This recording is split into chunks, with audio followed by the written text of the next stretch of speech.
ভক্তি বিশ্বাসে তোমার আল্লাহ তার নাম। বিশ্ব স্রষ্টা যিনি, এক রব তিনি, দিবস রজনী গাও। আমার নবীজির তুলনা এই জগতে মিলে না।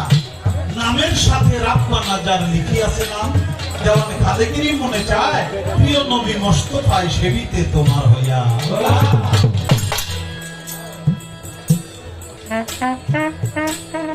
মানব জাতির আদি পিতা বাবা আদম ছিল, ও তার সন্তানদেরকে ডাইকা ডাইকা বলিতে লাগিল। মানব জাতির আদি পিতা আদম আলাইহিস সালাম তার সন্তানদেরকে ডাইকা বলে, বাবা তোমাদেরকে একটা ওসিয়ত করে যায়। আমি কিভাবে আপনাদেরকে কষ্ট বলবো, কারণ আমি নিজেই তো জায়গায় তারপরে গান করতেছি, আর আপনারা তো মাটিতে বসছেন। আপনাদের অবস্থা কত খারাপ, কত নাজুক, এটা আমি বুঝি। বোঝার পরে শুধু পায়ে ধরে অনুরোধ করবো, একটু কষ্ট করে যদি থাকা যায় তাহলে আপনারা একটু কষ্ট করবেন, থাকবেন, গানের মাঝে যাওয়া আসাটা করবেন না। যদি একান্তই না হয়, যাইতেই হয়, তাহলে যখন একজন বসবে আর একজন দাঁড়াবে, মিউজিক করবে, মিউজিকের মধ্যে আপনারা যাওয়া আসাটা।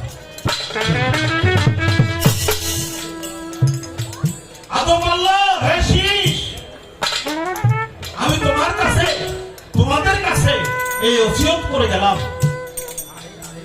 দুনিয়ার বুকে যখন আখেরি জামানার নবী হযরত মুহাম্মদ সাল্লাল্লাহু আলাইহি ওয়াসাল্লাম পদার্পণ করবে, তখন আমার নামের কলেমা থাকবে না, তোমার নামের কলেমা থাকবে না। তখন সেই মুহাম্মদুর রাসূলুল্লাহ নামের সাথে, কলেমার সাথে এই নামটা মিলে তোমাদের সেই জিজ্ঞাসা করলো সঙ্গত কারণে, বাবা আপনি তো মানব জাতির আদি পিতা, যে হ্যাঁ, যারা পৃথিবীতে আসবে তারা তো আপনার সন্তান হয়ে আসবে। হ্যাঁ, হযরত মুহাম্মদ সাল্লাল্লাহু আলাইহি ওয়াসাল্লাম সত্যি সন্তান হয়ে আসবে। হ্যাঁ, সেও সন্তান হয়ে আসবে। তাই যদি হয় তাহলে সন্তানের নাম চলমান থাকবে আর বাবার নামটা মুছে যাবে। এর কারণটা মানে আদমের নাম থাকবে না, আপনি তো বাবা, এই জন্যে যেই মহব্বতে, যেই মুহাম্মদ নামের মহব্বতে আল্লাহ তাআলা আমাকে সৃষ্টি করেছে, সেই মুহাম্মদ যদি সৃষ্টি না হইতো তাহলে পৃথিবী কুল কায়নাতের একটা ধূলিকণা পর্যন্ত আল্লাহ তাআলা সৃষ্টি। সেই নবী আমার নবীর নবী, জিনের নবী, ইনসানের নবী, ফেরেশতার নবী, আসমানের নবী, জমিনের নবী, চন্দ্রের নবী, সূর্যের নবী হয় আমার নবী। নবীগণের নবী আমার আল্লাহ তাআলার নবী হয়। আখেরি জামানার নবী শুধু মানুষের নবী না, সে জিনের নবী, সে ইনসানের নবী, সে ফেরেশতার নবী, সে আসমানের নবী, সে জমিনের নবী, চন্দ্রের নবী, সূর্যের নবী, সমস্ত মুহাম্মদের নবী, সমস্ত নবীগণের নবী, এবং সে স্বয়ং আল্লাহ তাআলা। তাকে মহব্বত করে আল্লাহ তাআলা আমাকে সৃষ্টি করেছেন।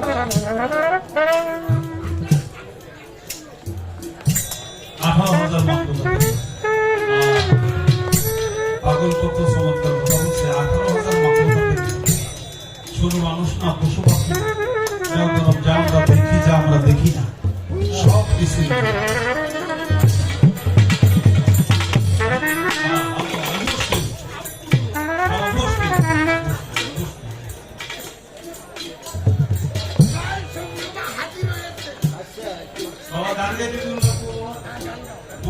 কথা বললে গান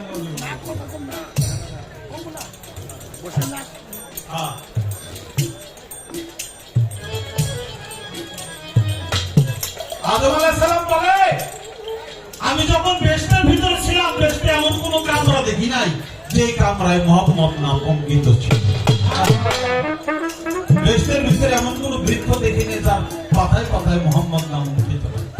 বেহেশতের ভিতরে এমন কোন হুরকো দেখি নাই যে হুরকোর পরে পরে মুহাম্মদ নাম অঙ্কিত ছিল। পাগল পাগল বাবা, তুমি বললে গান মানুষ চাইতে তোমার দিকে লাগবে। পাগলামি ভালোবাসি, কিন্তু গানের মধ্যে পাগলামি চলবো না।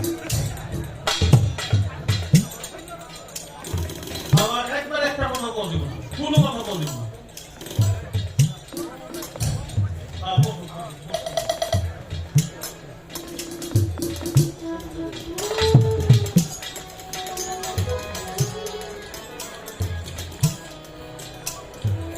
নাভা শব্দের ধাতু দাঁড়ানো মত শব্দের উৎপত্তি।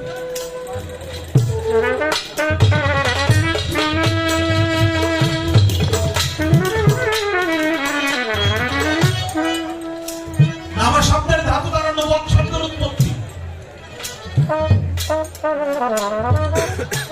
নবী শব্দের অর্থ হইল নতুন, নবদ শব্দের অর্থ হইল নবধন। নবধন প্রাপ্ত হয়ে যে ব্যক্তি নতুন বাণী শোনায় তারই মানুষ নবী কয়।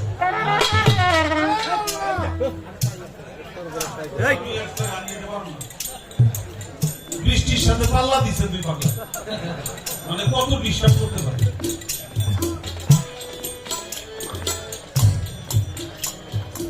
নবী আগে না নবুয়ত আগে? নবী আর নবুয়ত দুইটা একাকার। নবী আর নবুয়ত হলো দুইটা একাকার, একই সাথে সৃষ্টি। নবী ছাড়াও নবুয়ত না, নবুয়ত ছাড়াও নবী না।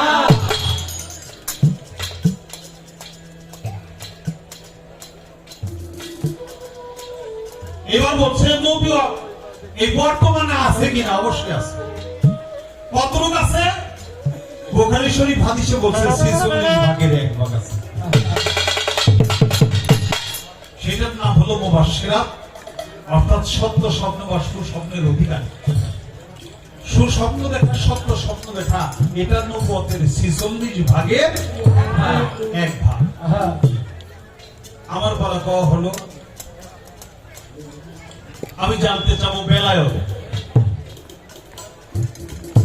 বেলায়েত আসলে কি? এটা কি বস্তুবাচক না গুণবাচক? বেলায়েত কয় প্রকার, তা কি কি? সর্বপ্রথম বেলায়েতের অধিকারী কোন ব্যক্তি হয়েছে? নবীজির তুলনা জগতে মিলে না, নবীজির তুলনা জগতে মিলে না।